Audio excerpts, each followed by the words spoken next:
ये हमारा अब ये फेज जो है वो अभी चल रहा है, लेकिन इसके इख्तिताम के बाद यकीनन हुकूमत देखेगी कि और जो है हम किस तरीके से मदद कर सके, क्योंकि मुआशी हालात पाकिस्तान के पहले ही साजगार नहीं थे और हमें ये फ्लड की सूरत हाल फेस करनी पड़ी। आज भी जैसे मैंने कहा 11 अजला में पानी खड़ा है, 2.2 मिलियन हाउसेस डैमेज हो चुके हैं, 1.1 मिलियन लाइफ स्टॉक हमारा जो है वो खत्म हो चुका है और इस सूरत हाल में 40 अरब डॉलर का तखमीना लगाया गया है टू जस्ट एड्रेस ये हमारा जो एक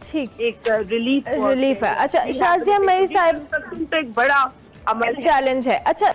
हमारे रिसोर्सेज, हमारे मुल्क के रिसोर्सेज, हमें पता है कि एक लिमिटेड चीज़ है, हुकूमत के जितने रिसोर्सेज हैं, लेकिन दूसरी जानिब जो आलमी बरादरी है या इंटरनेशनल ऑर्गेनाइजेशंस हैं, उनकी जानिब से जो इमदाद है अनफॉर्चुनेटली हम कहेंगे आई है, बट स्टिल जिस हिसाब से तबाही हुई है उस तरह से हमें रिलीफ की एक सिचुएशन नज़र नहीं आई।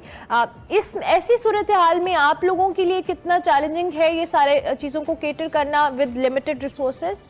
अर्मिला, यही तो बात है ना कि हमें इस मुल्क के अंदर यूनिटी की ज़रूरत है, और जब पॉलिटिकल डिफरेंसेस जो हैं वो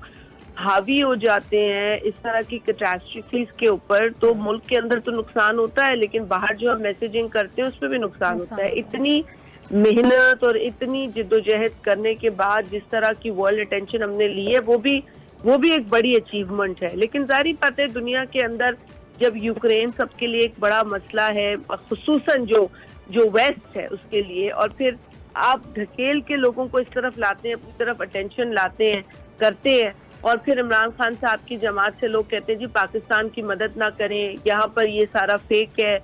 ये चीजें ना मुल्क को नुकसान पहुंचाती है। मेरे पॉलिटिकल डिफरेंसेस कुछ भी हो किसी जमात से, but when there is a catastrophe in the country Urmila, तब हमें एक नजर आना चाहिए जिसकी जितनी भी ताकत और इन्फ्लुएंस हो वो इस्तेमाल करे ताकि इस मुल्क के लोगों की मदद हो सके। वो